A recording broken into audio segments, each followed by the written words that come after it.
oracle sur les runes. Donc, c'est l'oracle des runes et légendes du Nord, de Secret des étoiles. Donc, voici.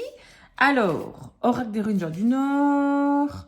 Donc, on a ici... on va un petit peu lire le dos de le dos de la boîte. Je vais y arriver. Donc, de Magali et Sarah Motet. Chuchotement, symbole sacré ou encore glyphes mystérieux, les runes sont accompagnées d'une magie ancestrale. Message divin, légende venue du Nord ou encore trace d'une écriture perdue. Les runes se dévoilent ici en un oracle de 25 cartes porteuses de réponses qui sauront vous charmer et entraîner votre âme sur des chemins profonds et oubliés. Alors, il était au prix tout doux de 13,95 €. Voilà, voilà. Donc, c'est un petit oracle. Ben oui, il y a 25 cartes. Mais vous allez voir, les cartes sont vraiment magnifiques. Alors, évidemment, il faut avoir un petit attrait pour les runes. Moi, j'aime beaucoup, beaucoup les runes. Hop, je sors les cartes. Alors, c'est des très grandes cartes. Vous voyez la taille des cartes. Si je prends une taille de jeu de tarot, attendez, je vais vous montrer. Je prends tarot Art Nouveau. Hein. Regardez, vous voyez la différence? Donc, on est quand même dans des très, très grandes cartes. Alors, après, pour mélanger, on est bien d'accord que c'est pas du tout pratique. Enfin, moi, si vous me connaissez, vous savez que moi, j'aime bien les petites cartes. Donc, les toutes grandes cartes, c'est pas du tout ce qui m'attire. Mais par contre, ici, je trouve que elles sont vraiment magnifiques. Mais en même temps, c'est pas un jeu que j'utilise tous les jours non plus. Je tire une carte de temps en temps comme ça. Donc, ça ne me dérange pas. Ce serait un jeu de tarot ou pire, un petit Lenormand avec des très, très grandes cartes. Là, j'aime moins. Donc, ici, on a quand même un livre qui est super bien fait. Je montre. Donc, écoutez, je zoome un petit chouïa. Voilà. Donc, il y a évidemment toute la table de matière, le sommaire. On a une introduction sur les runes. Ok, donc, si vous ne connaissez pas du tout les runes, déjà, on va un peu vous expliquer. Mythe du début et de fin du monde, sur la piste des dieux du Nord, les 9 mondes. Donc, on est vraiment sur quelque chose qui explique bien tout. Le souffle de chaque rune. Ok, alors, on va lire. Donc, en fait, sur chaque... Quand on va lire une rune, si vous voulez, il y a chaque fois des étapes différentes. Ça va? Donc, on va parler d'abord, le souffle de chaque rune, de sa couleur, son totem ou l'élément auquel elle est liée sont également proposés. L'écho, la trace qu'elle laisse dans l'inconscient, à part prononcer son nom. L'étape et l'endroit où nous situe la rune dans notre vie et notre quête initiatique. La danse nous parle des mouvements, de l'expression physique qui suggère la rune. Donc, à chaque fois qu'on va tirer une rune, sur la définition, on retrouvera à chaque fois tout ça. La force représente les atouts majeurs que la rune porte en elle. Ceci, à votre tour, approche divinatoire. Le chuchotement est le message initiatique transmis par la rune. Le signe est la manière qui nous semble la plus convaincante de graver chacune des runes. Le poème est la part d'inconscient reliée à la rune à son parfum. Les reflets sont les personnifications mythologiques ou totémiques des forces de chaque rune. À noter, certaines runes peuvent donner lieu à une interprétation renversée, leur dessin étant symétrique. Alors, donc, hop, donc on explique, donc il y a quelques tirages qui sont expliqués. Puis on a une conclusion, je vous laisserai dire évidemment, je vous laisse un petit peu de suspense. Puis après, voilà, on a toutes les cartes, et c'est en couleur, qu'on va tirer et qu'on va lire. On lira tout ça tout à l'heure quand on va tirer une petite carte. D'accord? Donc voilà tout le livre. Le petit livret. Et on va arriver maintenant aux cartes. Donc le dos de carte, le voici. Donc ce sont des cartes, moi comme j'adore, pas trop épaisses, très facilement flexibles, donc assez facile à mélanger normalement. Et voici les cartes. Donc, alors, je vais essayer de ne pas avoir trop de lumière. Donc, écoutez, je pense que je vais devoir un peu l'incliner. Je ne suis pas dans le lieu où je suis d'habitude. Donc, ce qui fait que j'ai quand même pas mal de spots au-dessus de ma tête. Et j'essaye de trouver un angle. Comme ceci, c'est pas mal. Donc, voilà celle-ci. Je vais un peu dézoomer, je pense. Voilà. Donc, à chaque fois, on a la rune qui est dessinée ici, comme vous pouvez voir, avec son nom. Vous pouvez remarquer que franchement, les dessins sont quand même magnifiques. Regardez. C'est quand même, je trouve, moi, très, très beau. Enfin, moi, c'est vraiment quelque chose, ce genre, on va dire, d'illustration que j'aime beaucoup. Regarde la belle chouette.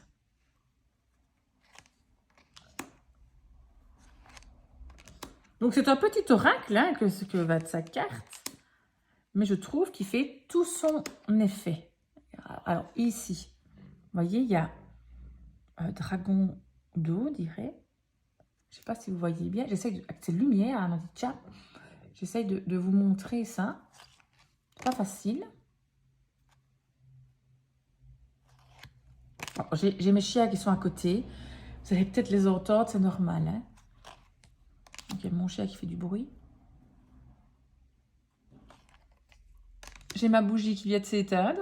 On va la rallumer. Je vais rechercher une de suite. J'arrive. Voilà, je remets ma bougie dedans. J'allume. Voilà. Et c'est reparti. Me revoilà. Moi, j'aime bien vraiment quand les bougies sont allumées. Hop. Vous voyez, on va déjà bientôt arriver à la fin.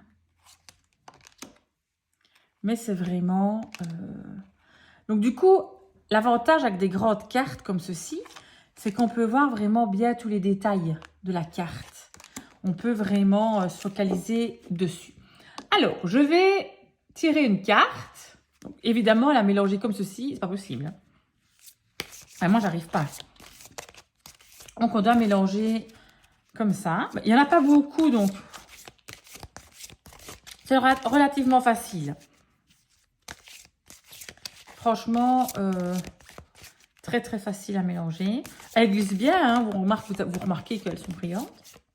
Donc ça glisse vraiment bien. Je vais en tirer une. Et on va tirer celle-ci. La rune blanche, justement. Alors, la rune blanche. Je vais voir où elle est. Page 62.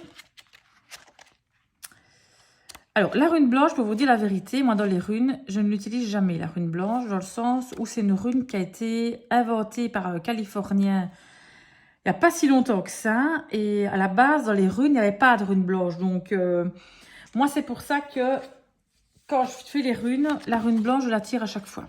Mais ici, j'ai tiré celle-ci, donc, ben voilà. On va la lire, évidemment. Et comme je ne l'ai pas retirée, c'est qu'elle devait rester dans le jeu. Alors, la rune blanche, ça équivaut à l'élément air. L'écho. Alors, oui, pour lire, franchement, je suis quand même un peu nulle dans les noms, je vous le dis. Je ne sais pas bien les lire. Donc, Urde, Verdandi et Skuld, elles sont fileuses d'avenir, coupeuses de fils, tisserantes des destinées. Les normes sont sœurs des destinées. Les nornes, je me dis c'est bizarre les normes.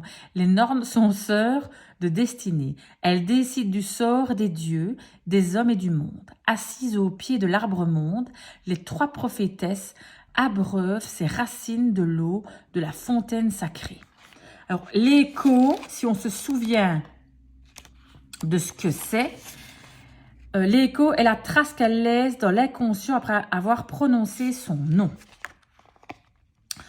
Alors, après, il y a l'étape et l'endroit où nous situe la rune. Donc,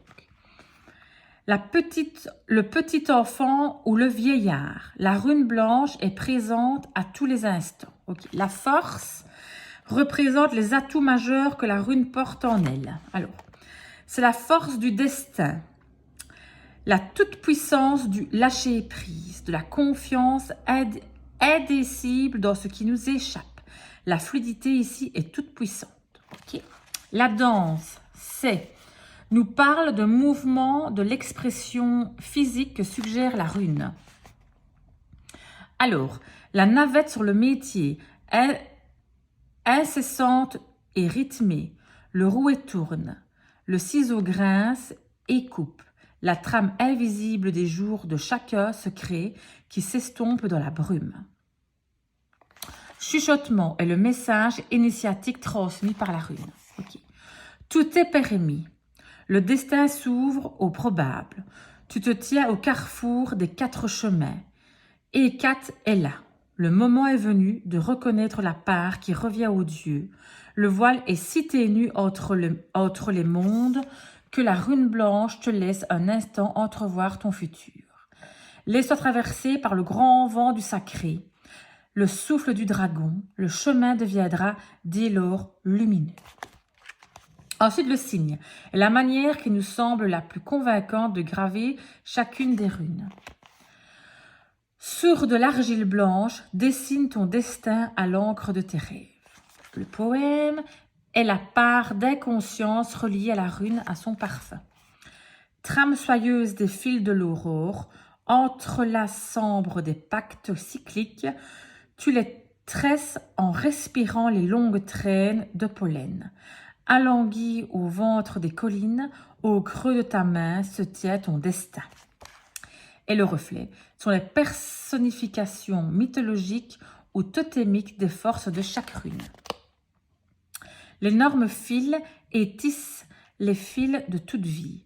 Elles sont maîtresses du destin, du weird. Alors, weird. Vous voyez, je ne sais pas bien le dire, mais bon. C'est un des aspects magiques les plus envoûtants de la vision nordique, la destinée. Les Nornes les disent comme les parques grecs sont des femmes, vieilles ou jeunes, laides ou belles, qui tissent le weird en une trame de lien infini. Encore désolée de la façon dont je prononce. Tous les êtres animés ou inanimés sont soumis au... Mon Dieu, il va arriver 36 fois. Au weird. Les dieux, bien sûr, les humains, les pierres et les feuilles des arbres aussi. Cette tapisserie universelle vibre de force, de possible, de ramifications inattendues. Le weird, ainsi, est une vision de l'univers, un système de fils géants, une toile d'araignée où chaque événement, chaque naissance, chaque disparition a un impact sur tout. Puis ça, c'est fini. Donc voilà, voilà un petit peu le message qu'on a reçu aujourd'hui. Alors moi, en général, quand je tire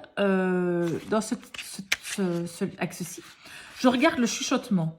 Si vous voulez, c'est la signification originale de la rune. Donc en général, c'est surtout le chuchotement que je regarde pour la plupart des cartes. Donc voilà. Voilà, voilà. Donc j'espère qu'il vous a plu. Donc c'est je trouve que moi c'est un oracle que je n'ai pas beaucoup vu sur les différentes chaînes. Je ne sais pas si vous l'avez déjà vu, mais en tout cas, je trouve qu'il n'est pas courant. Évidemment, ça ne rentre pas dedans. Attendez, je range ça correctement. Ça prend 2 secondes à ranger, mais je veux le ranger, c'est mieux. Voilà. Donc c'est une boîte en carton, donc je fais toujours attention de ne pas déchirer. Et voilà, c'était l'oracle des runes et légendes du Nord de Secret d'étoiles. Merci encore une fois de m'avoir écouté. Ça me fait vraiment plaisir que vous m'écoutez. N'oubliez pas de faire un petit like, de faire un petit commentaire et de vous abonner. Ça me fait vraiment très, très, très plaisir. Je vous fais de gros bisous à tous. Passez une bonne journée.